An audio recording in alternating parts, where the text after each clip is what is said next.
Let's go to God in a word of prayer before we begin our lesson tonight. Lord, we come to you this evening so thankful for this chance to gather together to study your word, to examine the ultimate example of what it means to live a life worth living as we study the life of Christ and as we study the beautiful example and the sacrifices that were made and the promises that were fulfilled and the things that are guaranteed to us, Lord. We are so thankful for your amazing love and the grace that you've shown us and the forgiveness that is before us, Lord, along with the home that we know that we are traveling to, Lord. Help us to remember that this world is just a temporary place, Lord. It is not something that we need to be trying to keep for forever, Lord, but know that it is just a temporary spot on our journey back or home to you in heaven. Lord, so be with us this evening, Lord. Help us to have open ears, Lord, and help us to have a heart that is desiring after the truth and desiring after a life that is pleasing in your sight. It's in Jesus' name we pray. Amen.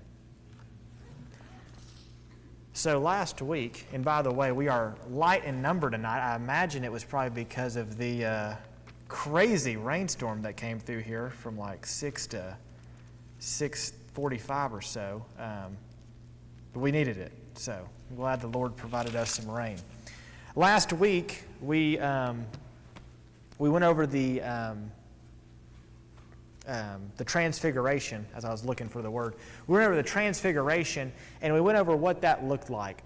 And some of the main takeaways as we kind of continue in our study over the life of Christ was that Jesus takes up Peter, James, and John up to the top of the mount, and then he is transfigured there, and alongside him is Elijah and Moses. And they have this conversation, as you can tell from if you put the three different Gospels account together, Matthew, Mark, and Luke, if you kind of put them together, you can kind of see a fuller picture.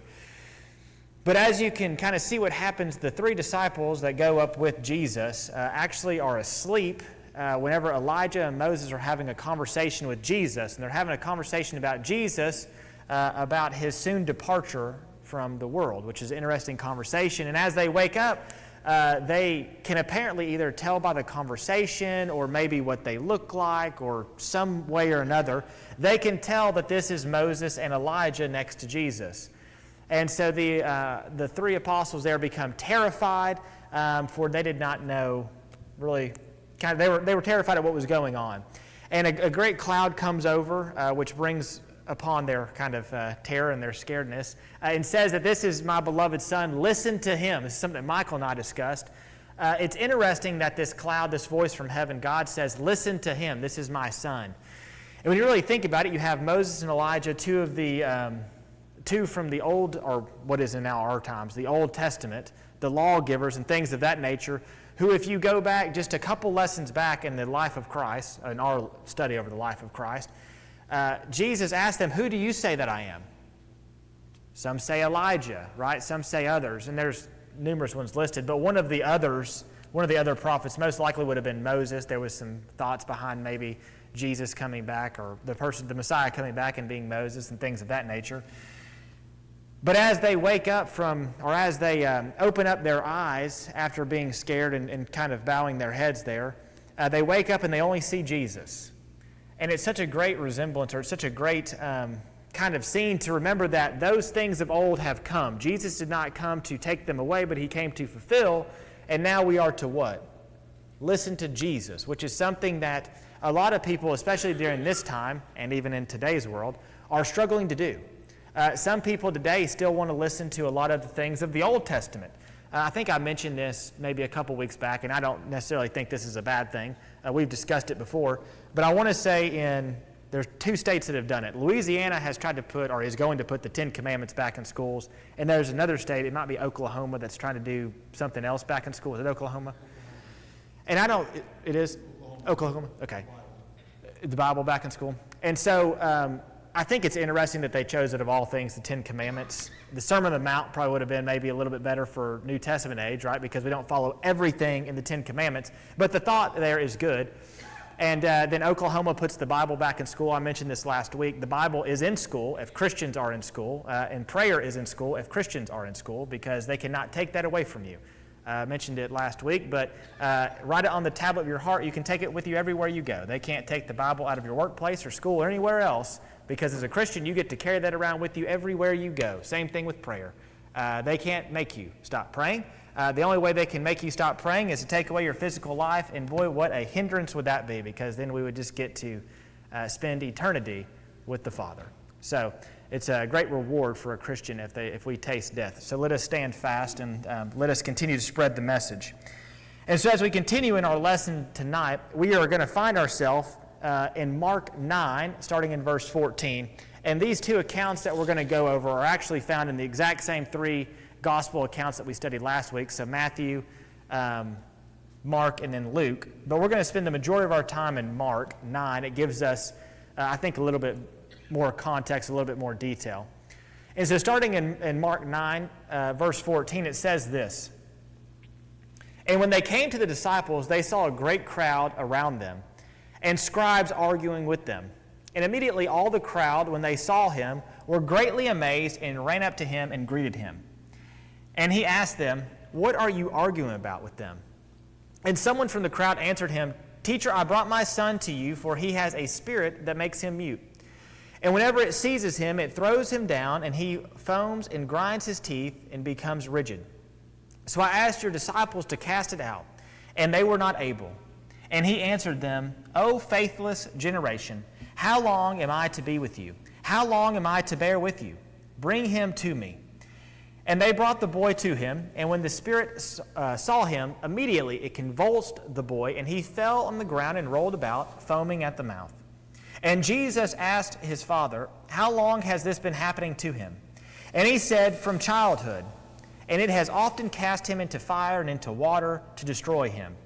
But if you could do anything, have compassion on us and help us.' And Jesus said to him, 'If you can, all things are possible for one who believes.' Immediately the father of the child cried out and said, 'I believe, help my unbelief.' And when Jesus saw that a crowd came running together, he rebuked the unclean spirit, saying to it, 'You mute and deaf spirit, I command you, come out of him and never enter him again.' After crying out and convulsing him terribly, it came out, and the boy was like a corpse, so that most of them said, 'He is dead.' But Jesus took him by the hand and lifted him up, and he arose. And when he had entered the house, his disciples asked him privately, 'Why could we not cast it out?' And he said to them, 'This kind cannot be driven out by anything but prayer.'" This is a very interesting story in a way, and I don't necessarily think that I've heard it maybe preached on or spoke on too much, and I think it's a good one for us to look at. And if you refer to Luke 9, it actually tells us on the next day. So after the transfiguration, it was on the next day when they had come down from the mountain. So you have the transfiguration, just for context. You have the transfiguration. They've now come down the mountain, and then they're greeted by the rest of them. So the three apostles came down with Jesus. So you got four of them coming down. And then you're greeted by the other nine, and the other nine are apparently being interrogated or argued with by the scribes, which is interesting. So Jesus goes up the mount with Peter, James, and John, and then when they come back down, they have this argument going on. And why do they have an argument going on? What's been taking place during this transfiguration? Or what's been taking place maybe while they've been coming back down the mountain? This father has brought his son, who is possessed by this demon, to be clean, to be cleansed. What were the 9 remaining apostles not able to do? They weren't able to get out the demon, were they? It's an interesting thing because to the world it probably seems as if God's power was not with them. They didn't have enough power. That's not exactly what it was, as we're going to study here in just a second. But they're arguing with the rest of them, the other 9, and possibly even some of the other disciples that could have been there. And it says, immediately all the crowd, when they saw him, so Jesus, were greatly amazed and ran up to him and greeted him. Can you imagine what the scribes are thinking? Here they are arguing with the other 9 apostles, and here comes Jesus. At this point, they don't even know what has just taken place on the mountain. Nor have they even heard the report from the other 3 apostles that are coming down with Jesus. And so immediately the crowd looks up and they see Jesus walking down. Now, if you're the one arguing with his apostles, you have to just be like, here he comes. I bet you he can take care of that demon, right? Or what is he going to say to us now? Boy, they loved to debate him until they actually got into a debate. And then they just saw Jesus was the master debater. And so they were greatly amazed. They ran up and greeted him, and he said to them, and this is verse 16 of Mark 9, what are you arguing about with them? As if he doesn't know. We've seen this time and time again. Jesus knew their thoughts in certain instances. He goes in their house and he tells them, well, why are you thinking that? So here he says, what are you arguing about with them? When I read this, I just kind of chuckled in a way, because I imagine when the Lord comes for the final time, when he comes back again, there is going to be some Christian standing up for the faith to somebody else. And I can't help but think Jesus, now he's not going to say this because he's just coming to collect, but it's almost going to be this similar thing. He's like, what are you arguing about? The time has now come. The time that they're trying to convince you of has now come. So it says, what are you arguing about with them? Verse 17, notice in this transition from verse 16 to verse 17, he asks a question, and there's essentially silence from the scribes. It's not the scribes who give back an answer. It's almost that the scribes who are arguing with the apostles and some of the disciples don't necessarily know what to say. So there's silence, but then it says in verse 17, and someone from the crowd answered him, Teacher, I brought my son to you, for he has a spirit that makes him mute. Hey. We're in Mark 9, by the way. And so it's not the scribes who are arguing that have this response. Instead, it's going to be the father. He says, someone from the crowd answers, Teacher, I brought my son to you, for he has a spirit that makes him mute. And then notice what this spirit does in verse 18. And when it seizes him, it throws him down, and he foams and grinds his teeth and becomes rigid. I imagine that has to be quite a sight to see. I can't imagine being the father and seeing your son, because the context that it gives us, it says that it's been with him since childhood. So this is not just something that just kind of happens here, there, randomly. This is something that just continuously happens, right? So it seems like every time it's like his son is having this.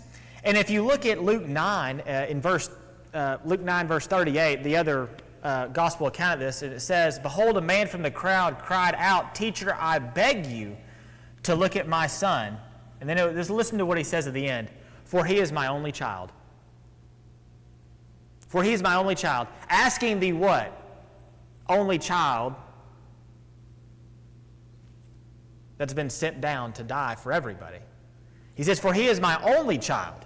So this father that has this son with this unclean spirit has to be feeling a lot of emotion. But also notice that he makes this response in verse 18 of Mark 9. It says it seizes him. It throws him down. He grinds his teeth. He foams at the mouth. He becomes rigid. Now, this is a demon that has possessed him. But think about what sin does to our life today. What is this demon inside of this son trying to do? It's trying to destroy him. It's trying to kill him. It's trying to ruin his life.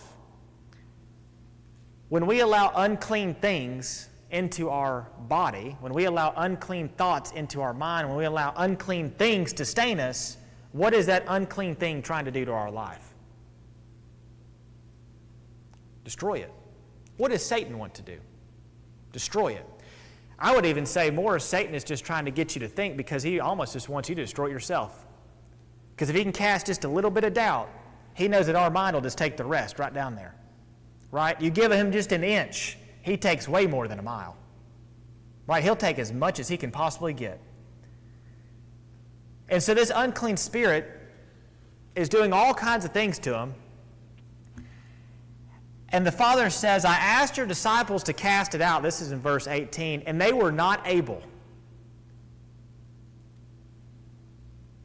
Now, does anybody know how much power? I think Marcus maybe brought this up last week. Does anybody know how much power the apostles had at this point to cast out demons? Does anybody know what's already taken place? Sending out of the 70. Yeah, in Matthew 10:21, they had already had authority to cast out all demons and all sickness. So did they have the authority to cast this demon out? They did.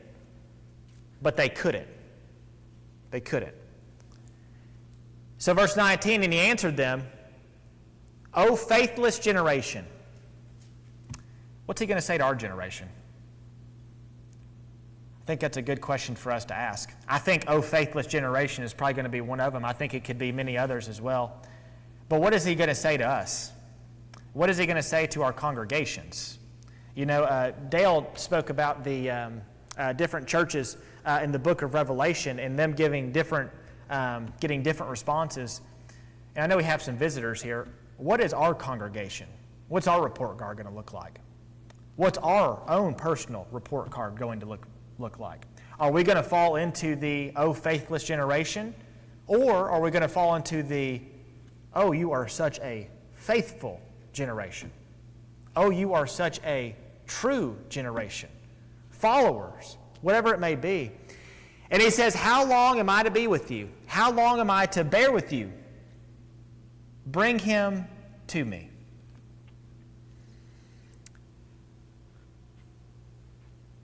Verse 20, and they brought the boy to him, and when the spirit saw him, immediately convulsed the boy. And he fell on the ground and rolled around, foaming at the mouth. We studied Jesus healing several people. It's probably been 3 or 4 months ago now. The spirit recognizes Jesus. The demons recognize Jesus. The demons believe. The demons know Jesus. And that's going to come into a key portion here later when we see the word believe. The demons believe. The demons know. So the spirit saw him and it convulsed the boy. So he falls and he rolls around as we spoke. And notice what Jesus does in verse 21. I find this so interesting. And in verse 21, Jesus asked his father, how long has this been happening to him? He doesn't instantly heal. It just kind of transitions to a question. Here is this boy. He's rolling around. He's foaming. I imagine it's a sight to see. And Jesus, he knows he has it under control. It's almost as if when he's woken up in the boat and the waves are crashing and the disciples are just, panicked. Oh, we're going to die at sea, right? The waves are crashing. There's no way we can make it. And Jesus is almost just like, why'd you wake me up? I got this. The waves listen to me. So here he is. He asked a question, how long has this been happening to him? And he said, from childhood. It's a long time for a father to grieve that. It's a long time for a father to think about that. This spirit had been trying to kill this father's only son his entire life. How long had the evil spirits been trying to kill God's beloved son? His entire life. Ever since he was brought into this world. As soon as the report came out that he was brought into this world, they had been seeking to kill him. Right from the get-go. It was this man's only son. It is God's beloved son. Everyone's most popular verse in John 3:16.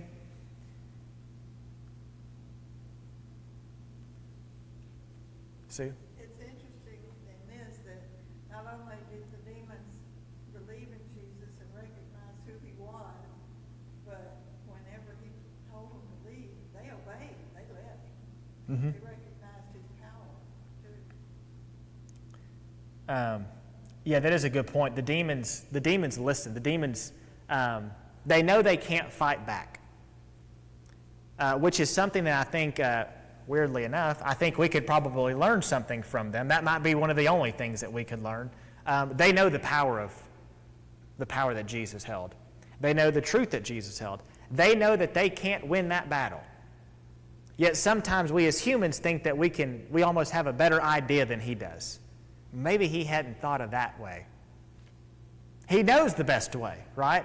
We can't fight back against that. There's so many people, you can look back at the history of the entire world. And you can see people trying to step in almost and try to guide like something. They think they can guide it to where, they can help Revelation or the second coming of Christ hurry up or something like that. They think that they can play some part in it. Jesus said time's not yet come. People were trying to make him king, and they want to do this, they want to do that, and he says, time's not come. But guess what happened? When the time came, Jesus knew the time had come. So he says from childhood, this is Mark 9, verse 22, and it has often cast him into fire and into water to destroy him. The demon wants to destroy him. What does Satan want to do to God's children? Destroy them. Why do you think we have persecution? Why do you think people want to argue with us over everything? Why do you think people try to discredit everything? Why does the world hate Christians? That was a cue. I'm looking for an A.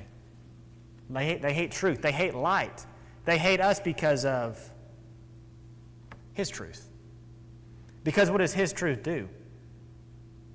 It calls out their darkness. So we have to be prepared for that. And I love what is said at the end of verse 22. But if you can do anything, have compassion on us and help us. If you could do anything, have compassion and help us. And this is something that we spoke about maybe a month and a half ago when Jesus walks on the water, also in the Gospel of Mark. He is intending to walk by the boat that the disciples are on, but he looks over and he has compassion on them. And that's when he goes out, and that's when Peter walks on the water. But here the Father says, he's cast into fire, he's cast into water, it's trying to destroy him. But if you can do anything, have compassion on us and help us. And Jesus said, if you can. Jesus can do a whole lot more than have compassion. Jesus can do a whole lot more than just help us. Jesus has the ultimate compassion. Jesus has more compassion than our dictionary can define the word compassion. Jesus can help us more than we can possibly number. Jesus has helped us more than we can write down or think about or ponder or remember. Now, I'm not good at remembrance. That's not very hard for me, but maybe someone in here is better at remembering things. It doesn't matter. We can't remember all the things that Christ has done for us. It's endless.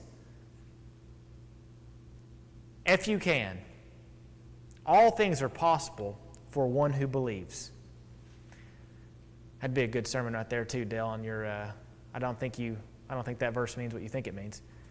All things are possible for one who believes. Does that mean that we can do all things if we say in the Lord's name? No. It has to be according to what? His will and his purpose. The thing is, if you're living according to his will and to his purpose, what are you going to be excited about when his will and his purpose is fulfilled? And guess what? When we live our life for him, what's going to be taken care of? Everything that we need. Everything that we need. It'd be interesting to know which word in that question he emphasized. He could have said, if you can, or he could have said, if you can. Yeah. Put a different meaning on it depending on. Yeah, it'd be nice to hear his voice, the way he said it with his voice, because what he's essentially going to say is, like, if you're going to believe, then this can take place. And so it's almost like a question, but it's almost like a, if you can. What I think should be so comforting to us is that all things are possible for one who believes. Now, who else in this story believes? It's not going to be just the Father. It's also the demon. There's a difference in belief. This is what the world has just gone so astray on. The demons believe. We have to get beyond the fact that belief is just simply acknowledging Christ. It is so much more than that. This is a deeply rooted belief, as you're going to see by the Father's response here in the next couple verses. This is a deeply rooted belief. This is a belief that causes you to act because you have such great belief. So in verse 24, immediately the father of the child cried out. Imagine this. His son's been sick since childhood, and now the father is right there before Jesus. He has the opportunity. And Jesus has just said all things are possible for one who believes. And he cries out and he says, I believe. Help my unbelief.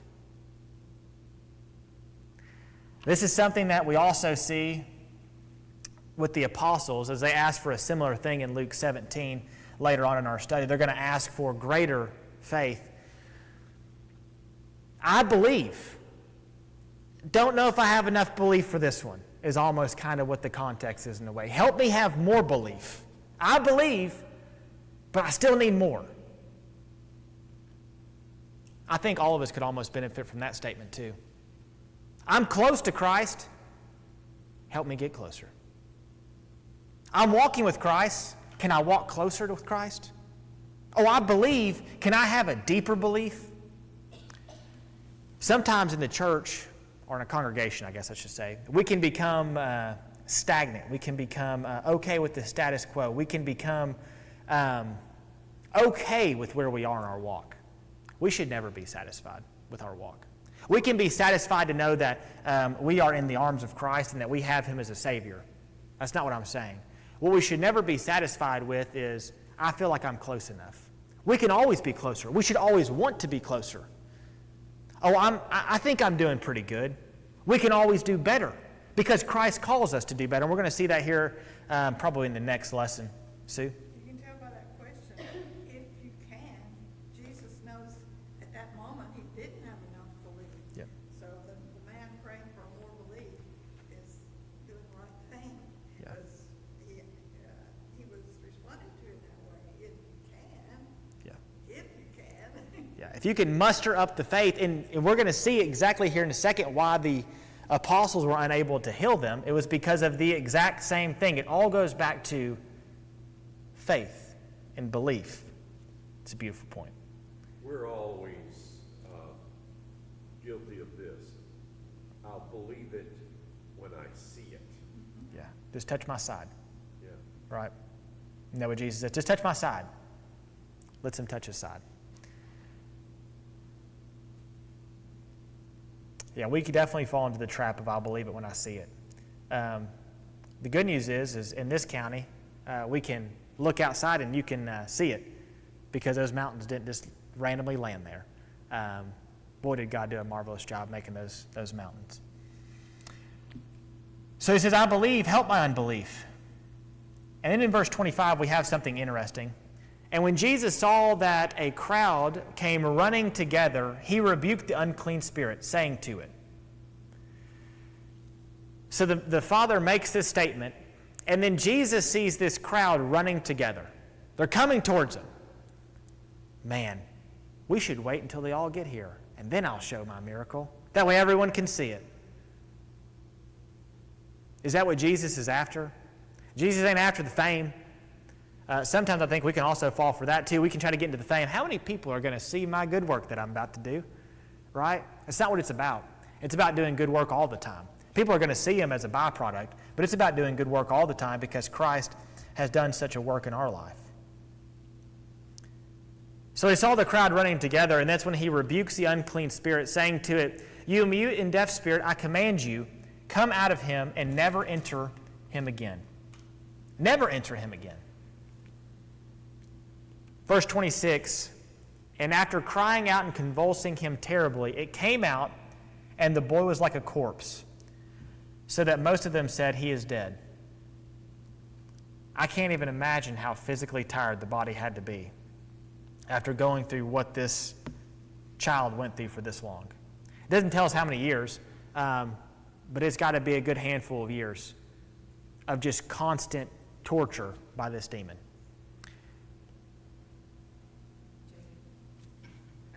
In John, when it was talking about Lazarus, when he raised Lazarus, in chapter 11, verse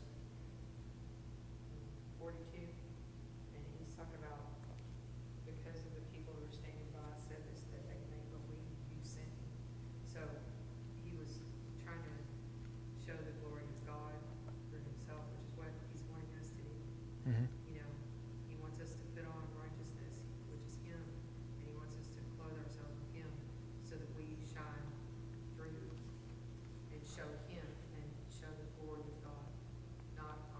Mhm. right? So that's kind of what he was doing here, I think, because think about it, they thought he was dead. They thought the Lord was dead, and it looked like he raised him, after he fell down, after the Spirit left him, and so that must have been a big impact on him. Yeah, it had to be a huge impact, and it has to be. So they think that he's dead, and there's two things that I think that we can draw from this. One is what you just said, but the other one, sometimes when we come out of sin, or when we come out of a long lifestyle of something that's corrupt, boy, it can be rough. It can just hit you hard when you decide to come out of it. But the second point is what happens. They're like, he's dead. He can't make it out. Isn't that what the world thinks of so many people? Well, he's dead. He ain't got a chance. Shameful if people in the church think that about someone outside of the church. We can address that for a second. Boy, he's dead. He ain't got no chance. But Jesus, verse 27, but Jesus took him by the hand and lifted him up, and he rose. Boy, he looked dead. But Jesus. That's almost the answer to everything in our life. Boy, life is hard. But Jesus took me by the hand and lifted me up. Boy, I don't know how I'm going to make this work. But Jesus took me by the hand and lifted me up. You go down the whole laundry list of things. But Jesus. It's one of my favorite lines that Abraham ever says back in the Old Testament is, God will provide. When he was going to offer up Isaac, God will provide. It wasn't some long, drawn-out thing. God will provide.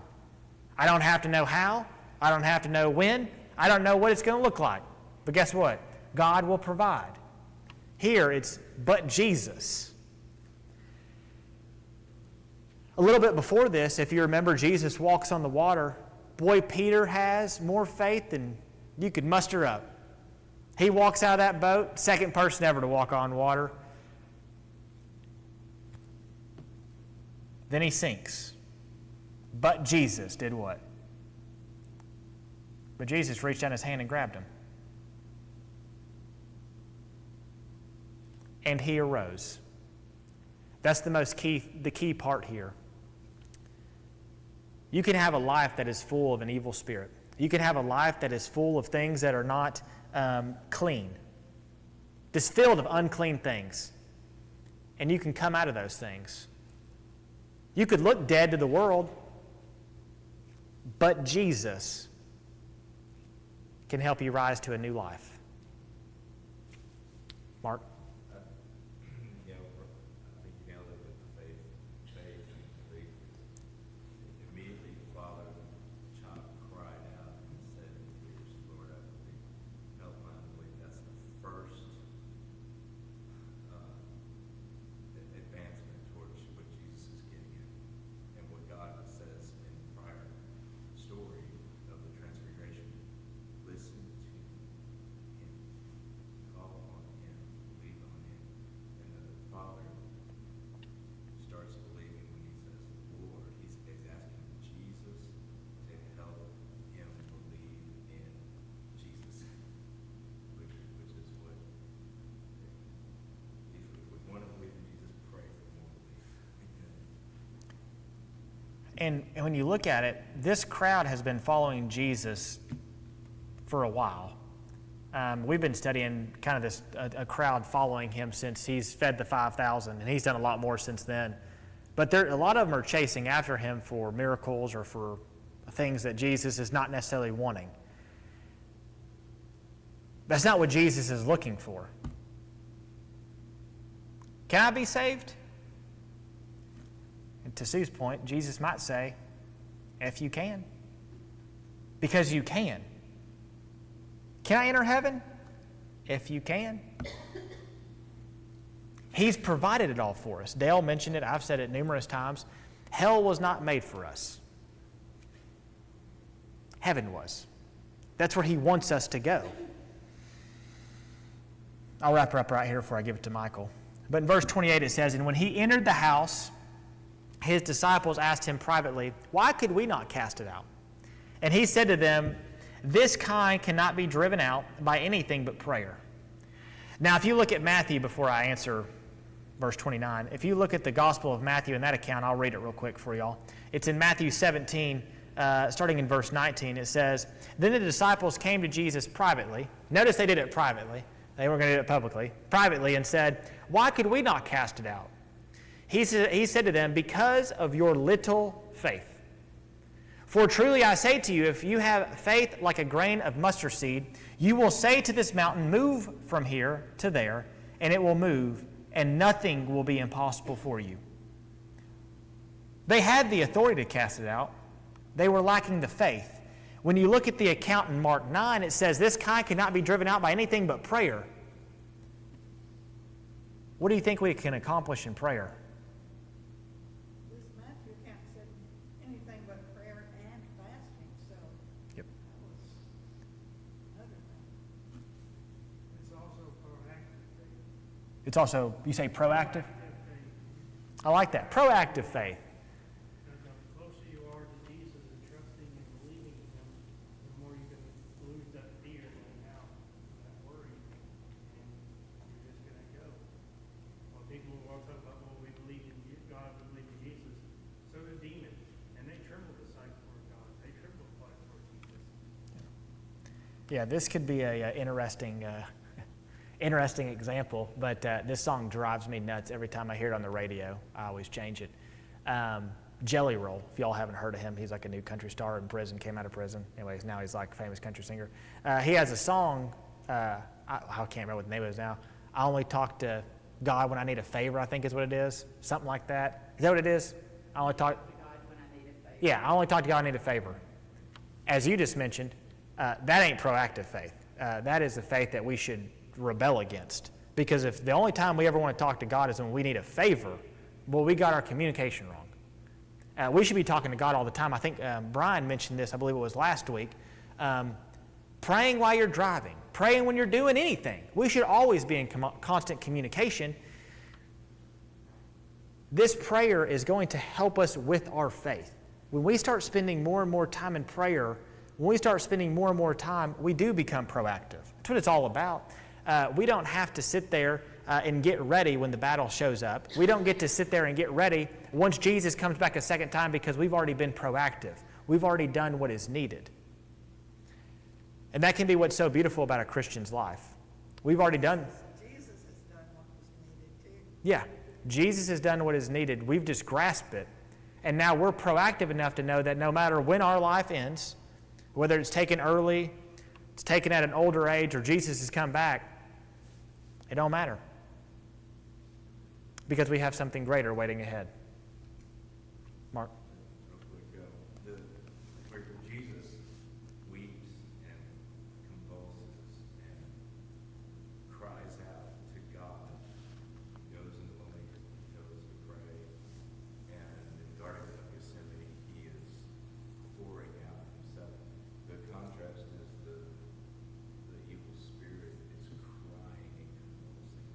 But the thing is, like, the story leaves you questioning, oh, maybe we should be crying and convulsing and praying like this. As hard as the spirit is tormenting this child, maybe we should be praying like that for each other. Yeah, I think that, but I also think the way that the Father is approaching it, that Father is basically looking and saying, I'm losing my only son. He's been struggling for this long. He is desperate for help. Desperate. And he knows he can't turn anywhere else but Jesus. That is our life. When we're full of sin, we're desperate for help. We're desperate for help no matter what. We're desperate for help. And the only place we can turn to find that help and find that relief is Jesus. Have compassion on us and help us. That's what the Father asks. Father has a lot of faith and he can show us a lot of things. He knew he was able to heal. And he wanted more and more faith. And we should want more and more faith.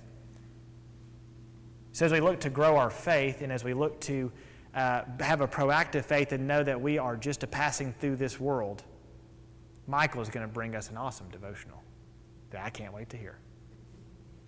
So I want to turn it over to him. Or Brian first for a song, and then Michael.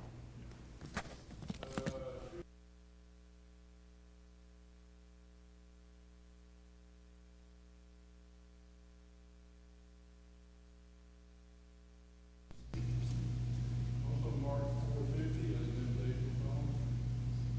450 invitation song.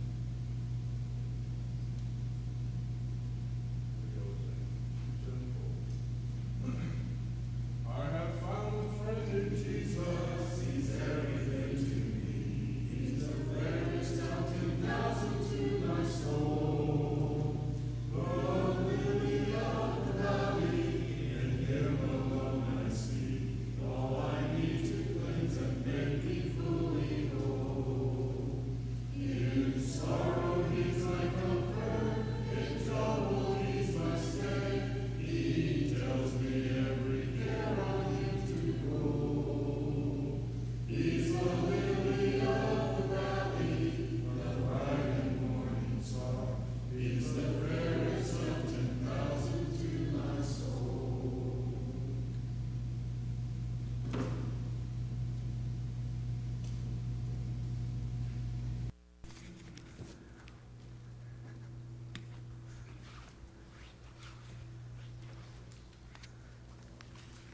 Glad to see everyone here this evening.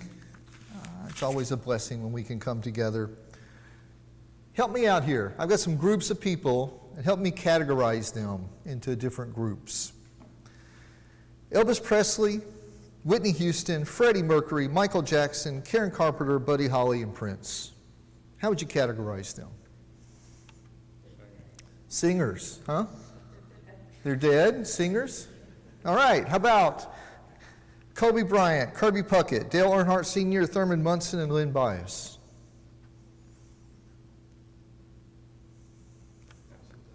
Athletes? They're also dead, that's right. Let's keep going. John Belushi, Judy Garland, Bruce Lee, Marilyn Monroe, Chris Farley. Huh? Movie stars, actors, right? Also dead. You guys are catching on. Ben and Susan Brooks, Durley and Sue McClarty, David and Marcia Jordan, Kay and Ralph Richardson, Roy and Jan Sharp. How would you categorize them? We'll come back to them. The first three groups are famous. They're wealthy. Singers, athletes, entertainers, like you guys said. They were admired by millions of people. Their fans spent a lot of money to see them in person, buy their products, and oftentimes strive to be like them. The fans wanted to be near them and imitate them. You could say they treated them like role models, even if the famous persons didn't want to be treated as a role model. Definition of a role model is someone others look to as a good example. A role model is someone who is worthy of imitation. A role model is someone who inspires others to imitate his or her behavior. Because of their fame and wealth, people wanted to be like them. Yet there's no clear evidence any of them were Christians. Of the 17 celebrities, at least 10 were regular drug users. Many of them had extramarital or sinful relationships, and most of them liked to party hard, have a good time. Yet millions of people wanted to be like them and imitate them. That last group of 10 people you weren't very familiar with. They're not famous. They weren't wealthy. They're not wealthy. But they're people I've been blessed to come across and call friends in my life. regular, everyday people who strived to live by Christian principles and make Christ their role model. As a result, there's thousands of people that have become Christians or remain faithful because of their example and the love they showed to people. Titus 2, 7 and 8, in all things show yourself to be an example of good deeds, with purity in doctrine, dignified, sound in speech, with which is beyond reproach, so that the opponent will be put to shame, having nothing bad to say about us. Dale and Jacob do an excellent job all the time teaching and preaching the word to us. Lesson after lesson, the invitation is given, but very few people respond. Probably because most of the people that hear those lessons are already members of a church. There's not very many non-Christians that come to hear those lessons. The church mostly grows through personal evangelism. Christians interacting with non-Christians that we see on a regular basis. The people with whom we should be a role model of Jesus to them. We're not perfect. We're going to make mistakes. We may not be able to answer all the questions that these people have about changing their lives. But if we're doing our best to emulate Jesus, being a Christ-like role model, then we have a chance of getting them to worship so they can learn more. They can hear Dale and Jacob preach and be loved by the church. A chance for the Holy Spirit to work in their lives, and a chance for personal study with them. 1 Peter 2:21, for to this you have been called, because Christ also suffered for you, leaving you an example so that you might follow in his steps. When we became a Christian, we also became a role model for him to others. Jesus does not promise it will be easy living for him, but he does tell us he'll always be there with us. As you guys recognize about that group, they were all dead. But something else about them is they all died unexpectedly in the prime of their lives. The average age of that 17 people was 39 years old. They experienced death long before they planned, leaving their souls in jeopardy.